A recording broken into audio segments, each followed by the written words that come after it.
My boyfriend proposed to me last week, so yes, I've been engaged for a week now. It's very much out of the blue, but well, you knew about it for months. I've known since day one, yeah. My name's Tom Hayes, I'm 33 and I live in North London. Craig, 32, also from London. I sat beside the pool and my phone starts ringing and I ignore it. And they kept calling, so eventually I answered. And Mum said, "Is that Tom? This is the clinic in Birmingham." I said, "Yes." She said, "Can you come and see us?" I said, I can't, I'm in Gran Canaria. And she said, "Well, you've got HIV, don't sleep with anyone and see us as soon as you get back to the UK."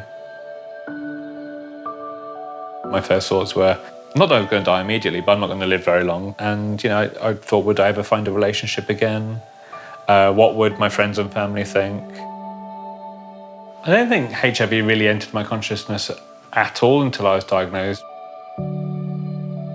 When I got back to the UK and I went to the clinic and I gave them all the leaflets, I was so disappointed to find that so many of them were so badly written. So that's when I decided I wanted to, educate myself so I could educate other people. We became besties. He'd make sure that we went to clinic on the same day and we were, helping me through everything.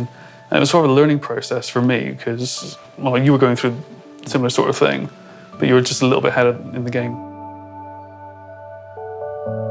Shortly after I was diagnosed, I started an anonymous blog talking about my HIV journey. And I blogged about, the initial stage about my diagnosis, about going to clinic, about how I was dealing with my medication.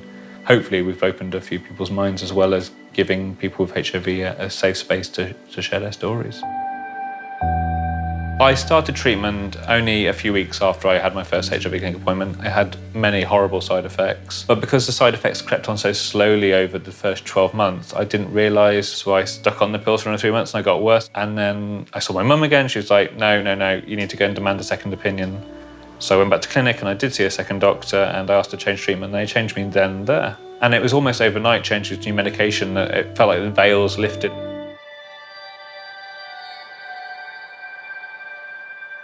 Nobody wants to be patronised, but I think everybody wants to be in receipt of all the facts around their own health. I think the only way we're going to encourage people to have better conversations with their healthcare professionals is if we explain the benefits of doing so to them.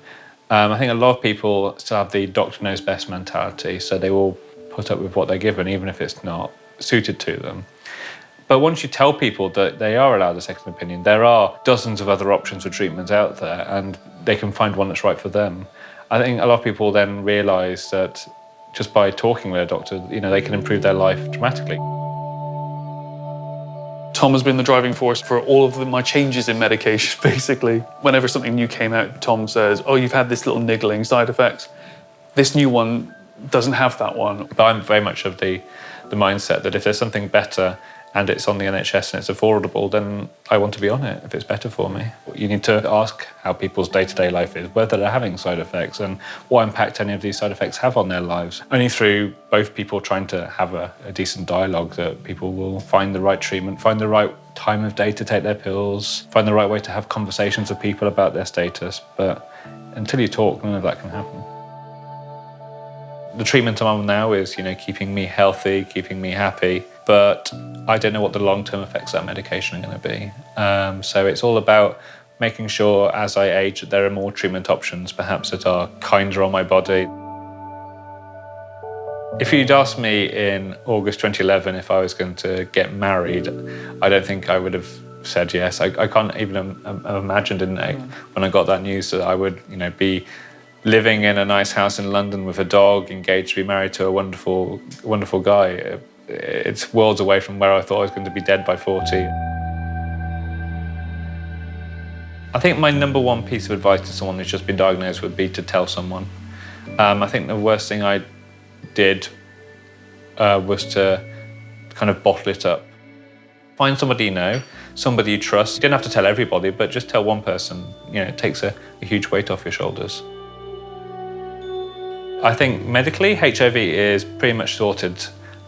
It isn't a cure, but it's as good as. But society, no, it's got a long, long way to catch up, unfortunately.